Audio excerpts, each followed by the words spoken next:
Like, for those of you that follow my channel, you know that I'm on the side of Ukraine. Every single video that I've made, I have been pro-Ukraine.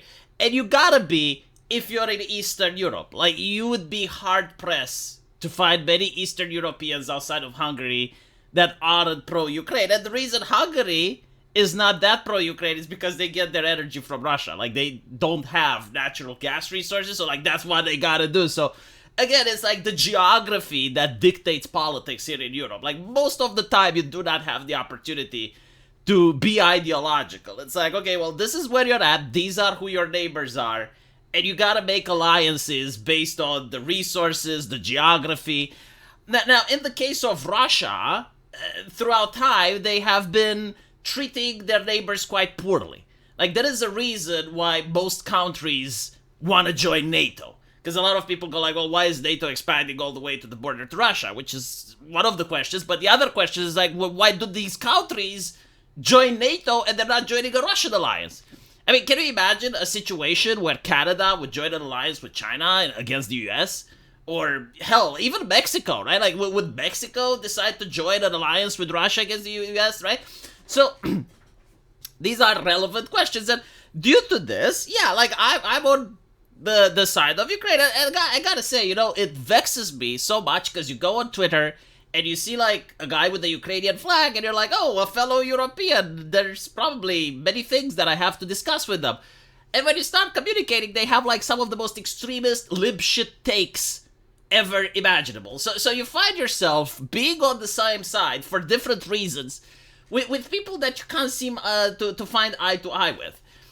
And I never understood, why is it that some of these individuals annoy me so much? Like, why is it that it triggers me so, until today? Like, until I spoke with Dev today. And, you know, like, this is what came out on my screen. Now, for those of you who don't require a little bit of context, a couple of months ago, Putin said that if Ukraine is supplied with long-range missiles that can strike into Russia, he will consider that as if the Americans have joined the war. Like, he will consider it as if his country is at war with NATO and that can solicit a nuclear response.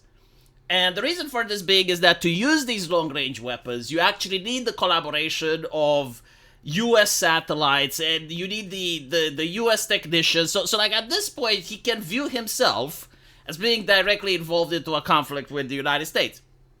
Now, if this grandstanding and is this like a lot of political talk, sure. But at the same time, when you push someone, and I've been told he's a dictator, right? So when you push a dictator, they usually have to respond some way.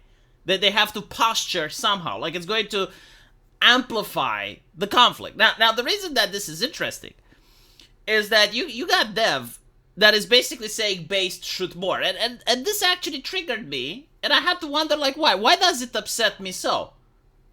And I think, like, I finally got it. I finally understood why liberals who are on the same side as I am managed to piss me off so much. Because when I'm thinking of the conflict, I'm living in this thing called reality. Like, I'm thinking of the human lives on both sides of the conflict. I'm thinking of the consequences of what would it look like if it goes nuclear. I'm thinking of how it affects me, my family, the people that I know from the region. Like, I'm taking all of these things into consideration. You know, I'm thinking of real politics, of nation states, and how it's going to influence international diplomacy. Meanwhile, people like Dev, they treat it as a video game. It's like, oh yeah, babe, shoot more. And then it's like, well, what if it goes nuclear? Well, then we turn Moscow into a crater. Game over. Haha, we won. And I think it's like this childish mindset that really baffles my brain. Like, you're treating a war like a football match, like it's a video game like Red Alert, and it's like, oh, well, if we lose, that's okay, we can load game. Oh, no, you can't. You can't load game, can you? Yeah, there's no safes coming in the real world. And it's not just them, it's like so many people on Twitter, like, they're treating this as if it's a football match. And I think, like, that's what pisses me off. Because I actually speak with refugees from Ukraine, I actually talk with people from there, and I understand the situation of the conflict, and it's harrowing. And when you look at human history, you realize that when it comes to World War One and when it comes to World War Two, it's not like everyone was on board with it. It's not like people actually wanted it. It just escalated. Like, you had a conflict that was there, and it got like more serious and more serious, and people were just pushing it a little bit and a little bit, and then it exploded like a powder keg. And you know, you're looking at history through things like the Cuban Missile Crisis, and you realize just how close we got to nuclear Armageddon. And you're like realizing why, you know, like some common sense should be allowed. I mean, just imagine for a second, right? Like when the United States went in Iraq. Like, they had no business going there. The United States was the aggressor in that situation. But they go to Iraq, right? Now let's say that in this alternative history, China was to supply Iraq not just with troops and mercenaries, but they would give them long intercontinental missiles that could hit targets within the United States. So now Iraq is able to target the Pentagon. They're able to target certain bases in Texas. What do you think the response would have been from the United States in that situation? Like how do you think this would have been treated at an international scale if it allowed to continue? What if hypothetically now Russia gives a nuke to the Houthis? What would Dev have to say about it? You know, like usually the conversation in the international scale is how we can end conflicts, not how to amplify them. But the thing that really annoys me as well is the principle of the situation, because on one hand you keep saying, well, democracy is important, the will of the people, right? Like he has been ranting this for the last 4 years, how like the will of the people is important, and people went to vote. They voted for the president that said he's going to try to put an end to the conflict. So that is the will of the people. But like Dev is actually in favor of the military-industrial complex, not caring what the people think, right? Because like usually that's the thing with America. Like they're not told, hey, we may go to war with these people and use your taxpayer money to do it. Do you guys consent, yes or no? Like that's not how it works, right? You're just being informed. I mean, this actually got Elon Musk out of trouble because he refused to provide coverage with Starlink. I think like to allow Ukraine to do some drone strikes within Russia. So he refused to allow coverage for that. And he was immediately questioned. It's like, well, are you some sort of traitor? Like, why are you siding with the Russians? And to which Elon Musk responded, well, I'm not aware of Congress declaring Russia as an enemy. And he had a point, right? Because like, you don't have like Congress declaring that. So the will of the people doesn't seem to matter on important issues. Now Dev says, well, yeah, but like Biden was sworn in. So like 1 minute before the inauguration, before the transfer of power, like 1 minute before that, Biden can still authorize, like, let's say the US to launch nukes. And while that is true, like, legally speaking, yes, he can.